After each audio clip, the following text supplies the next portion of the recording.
हनी भी मेरे रडार से गायब हो गया।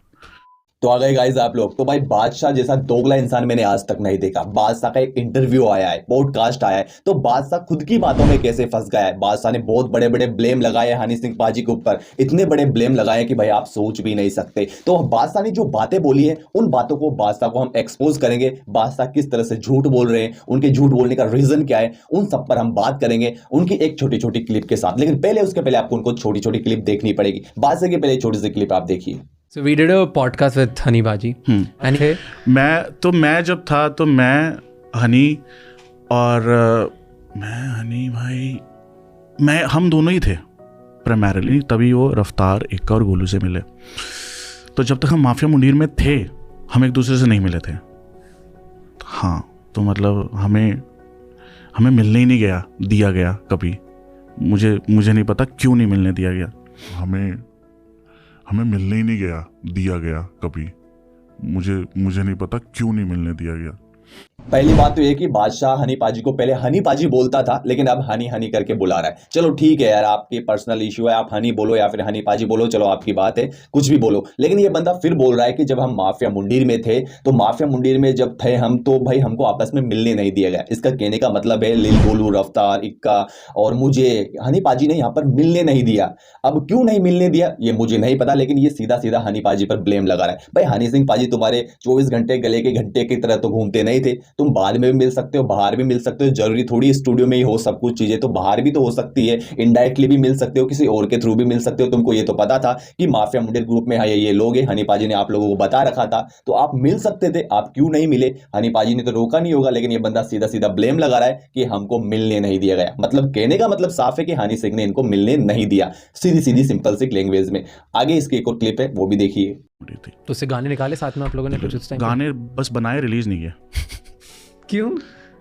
बनाते रहे। सो दैट्स द पॉइंट ना। So honey was concentrating on his career, सिर्फ अपने करियर पे वो कंसंट्रेट कर रहे थे। आई थिंक सब देख रहे थे कि यार हमारे भी गाने। और मैं 2006 से जुड़ा हुआ था और 2009 हो गया था, और मेरे घर वाले बहुत परेशान थे कि भाई तेरा क्या बन रहा है, क्या नहीं बन रहा, तू म्यूजिक यार। मतलब 2011 में मेरा पहला गाना आया था हनी के साथ, गेटअप जवानी। 5 साल उनके साथ रहने के बाद तो बहुत फ्रस्ट्रेशन हो गई यार। जो हम लिख रहे हैं, जो हम बना रहे हैं, वो ज़्यादा निकल ही नहीं रहे हैं बाहर। हाँ यार, मतलब हम इतना कुछ कर रहे हैं, है ना। एंड ठीक है, आप अपना करियर बना रहे हो, आप हमारे बारे में भी तो सोचो। हम अपना सारा कुछ छोड़ छाड़ के यहाँ बैठे हैं। आप इतना सेल्फ सेंटर्ड नहीं हो सकते लाइफ में। आप एक तरफ हमें भाई कह रहे हैं। एक आर्टिस्ट का सबसे बड़ा पेन क्या होता है? भाई उसका काम ही बाहर आ जाए।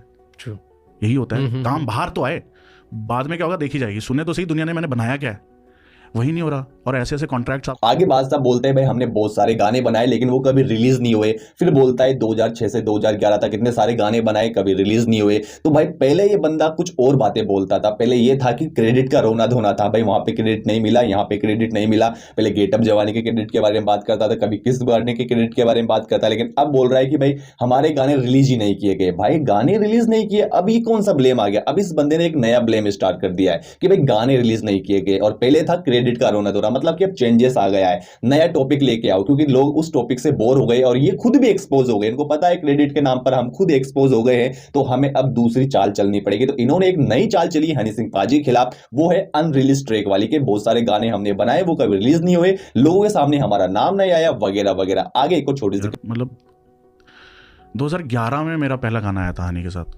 गेटअप जवानी। 5 साल उनके साथ रहने के बाद तो बहुत फ्रस्ट्रेशन हो गई थी। और ये वो चीज़ है ना, ये ना। फिर ये बंदा बोलता है उन 5 सालों में मैं बहुत ज्यादा फ्रस्ट्रेट हो गया था और मैं ग्रुप छोड़कर चला गया था। चलो ठीक है, आप फ्रस्ट्रेट हो गए, आपके गाने रिलीज नहीं हुए, आपको नाम नहीं मिला, तो आप ग्रुप छोड़ के चले गए। फिर ये बंदा, तुम्हें ऐसा लगता है कि तुम्हारा क्या, तुमने अपना सब कुछ दिया, बट उन 5 साल में मैंने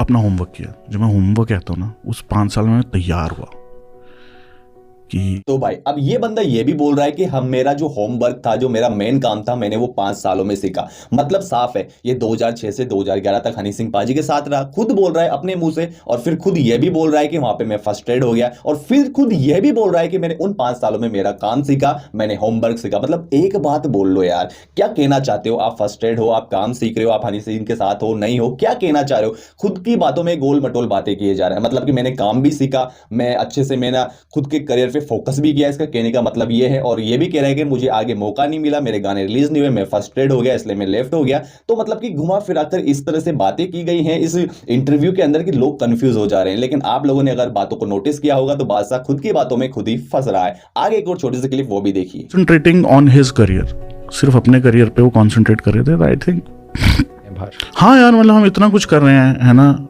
एंड ठीक है, आप अपना करियर बना रहे हो, आप हमारे बारे में भी तो सोचो। हम अपना सारा कुछ छोड़ छाड़ के यहाँ बैठे हैं। आप इतना सेल्फ सेंटर्ड नहीं हो सकते लाइफ में। फिर ये बंदा हनी सिंह पाजी को सेल्फिश बता रहा है, एक तरह से बहुत ज्यादा सेल्फिश बता रहा है कि उस बंदे ने अपने करियर पर ही फोकस किया है, ना कि हम लोगों के आर्टिस्ट की फीलिंग को समझा है। कहने का मतलब साफ साफ है। अब यार पहले तो था क्रेडिट वाला सीन, अब हो गया अनरिलीज सॉन्ग वाला सीन। भाई कहने का मतलब साफ ही है ना, ये बोल रहा है हमारे काम बाहर नहीं आए। काम बाहर नहीं आने का मतलब ये एक सिंगर है, एक आर्टिस्ट है, तो मतलब किसके गाने बाहर नहीं आए, उसका मतलब साफ है, सिंपल लैंग्वेज में। तो ये बोल रहा है कि हमारे अनरिलीज ट्रैक यहाँ पर रिलीज ही नहीं हुए। कहने का मतलब ये है ना इसका। साथ ही एक और बहुत बड़ा ब्लेम इसने हनी सिंह पाजी के ऊपर लगाया, वो भी छोटी सी क्लिप देखिए। मैंने बनाया क्या है, वही नहीं हो रहा। और ऐसे ऐसे कॉन्ट्रैक्ट्स आपने बनाए हुए हैं जो मतलब खाली खाली पेपरों पे आपने साइन कराए हुए हैं, हमें पता भी नहीं। चलो दैट इज समथिंग दैट। अब ये बंदा बोल रहा है कि भाई खाली पेपरों पे यहाँ पर हनी सिंह ने हमसे साइन करवा लिए। नाम नहीं ले रहा, लेकिन इनडायरेक्टली बोलने का मतलब यही है, खाली पेपरों पे साइन करवा लिए जिसके बारे में हमें पता तक भी नहीं। जबकि आप लोगों को पता हो, हनी सिंह पाजी ने एक इंटरव्यू में बोला था, अगर मैं चाहता तो जितने भी माफिया मुंडीर में मेंबर थे मैं इनको साइन कर लेता तो ये कहीं पे भी नहीं जा सकते थे, लेकिन मैंने ऐसा नहीं किया था। लेकिन ये बंदा आज बोल रहा है कि खाली पेपरों पे यहाँ पर हनी सिंह ने हम पे साइन करवा लिया, मतलब कि पेपर खाली, उस पर साइन करवा लिया। अब हनी पाजी कुछ भी लिख सकते हैं वहां पे, भाई ये साइन हो। तो भाई हनी सिंह पाजी ने वो बात वहां पर इंटरव्यू में बोली थी। अगर हनी सिंह पाजी चाहते तो सच में यहाँ पर इन लोगों को साइन कर लेते। इनकी किसी एक बंदे की भी औकात नहीं होती कि साइन को तोड़कर चले जाते। तोड़ने का मतलब यहाँ पर सिंपल लैंग्वेज में है कि ग्रुप को छोड़कर नहीं जा सकते थे अगर ये साइन हो जाते। अगर हनी सिंह पाजी साइन कर लेते भाई 2015 तक तुम लोग मेरे अंडर में काम करोगे, ये वगैरह वगैरह, तो इनको झक मरा के यहाँ पर 2015 तक उनके अंडर में काम करना ही पड़ता। चाहे इनको क्रेडिट मिले या फिर ना मिले वो बात अलग है, लेकिन इनको करना पड़ता। लेकिन हनी सिंह पाजी ने ऐसा नहीं किया। ये जितने भी बातें हो रही हैं यहाँ पर इंटरव्यू में, पॉडकास्ट में, सभी ब्लेम लगाया जा रहा है, एक नई कहानी क्रिएट की जा रही है ताकि हनी सिंह पाजी की इमेज को यहाँ पर डाउन किया जा सके, उन पर ब्लेम लगाए जा सके, उनकी एल्बम को फ्लॉप किया जा सके, उनके खिलाफ एक एजेंडा तैयार किया जा रहा है। और ये एजेंडा तैयार एक पूरी सोची समझी साजिश के थ्रू किया जा रहा है, जिसको बहुत लोग नहीं समझ पा रहे, उसको ओनली हनी फैंस ही समझ सकते हैं। तो भाई ये चीज है जो बादशाह है खुद की बातों में यहाँ पर घुमा रहा है, जो बिल्कुल क्लियर बात नहीं बोल रहा है और बिल्कुल कंफ्यूजन वाली बात बोल रहा है। तो इन बातों से आप कितना एग्री करते हो, कितना नहीं करते हो, मुझे कमेंट बॉक्स में जरूर बताना। बाकी मुझे बादशाह से कोई पर्सनली हेट नहीं है भाई, मैं कोई दुश्मन नहीं हूं उसका, ना मुझे उससे को वो लेना देना है।